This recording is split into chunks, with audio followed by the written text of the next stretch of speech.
ayan mga pre, nakikita niyo po yan? Ito, merong isang GC.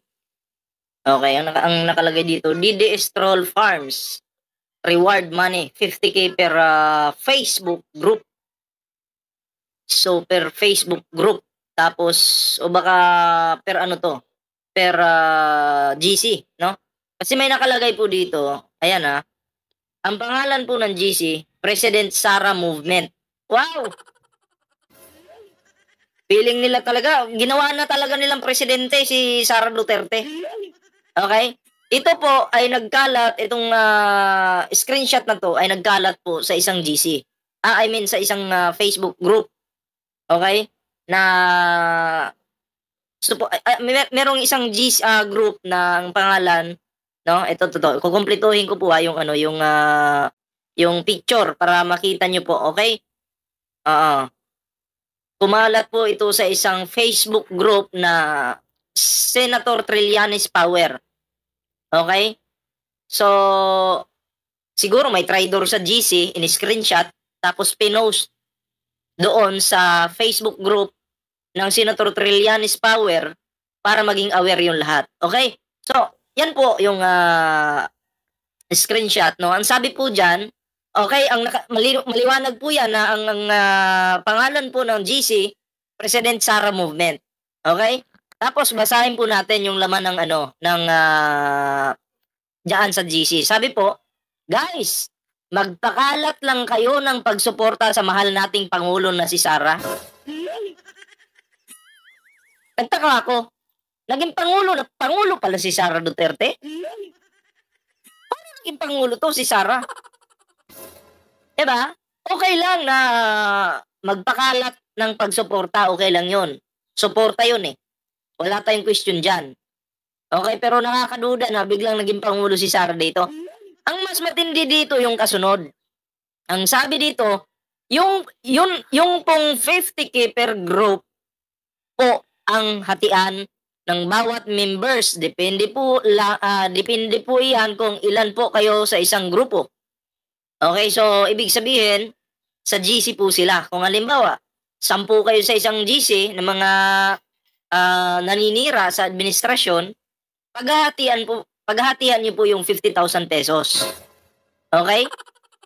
Oo. So, klaro po yan, So, kung totoo po ito, pero ako naniniwala talaga na totoo po yan kasi ako sarili ko lang kasi si Sara Duterte mahilig po itong mamigay ng ng sobre. 'Di ba? Mahilig po yan. So sabi po dito, yung 50,000 pesos per group po ang hatian ng bawat members. Depende po iyan kung ilan po kayo sa isang grupo. Teka, yun pong 50K per group po ang hatian ng bawat member. So pagkaintindi ko dito, 50,000 pesos. So kung ilan kayo sa GC, hati-hatiin nyo yan. Tapos ito pa yung kasunod saan na yun? Ito, to. Yan. Salamat po, ma'am. May nag-comment si Ramil. Sabi pa dito, basta po ipagkalat natin ang paninira sa Bobong Marcos.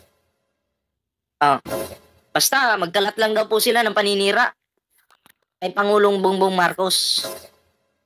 Maliwanag po yan, Klarong-klaro po yan, Paninira ang plano ng mga kulangot.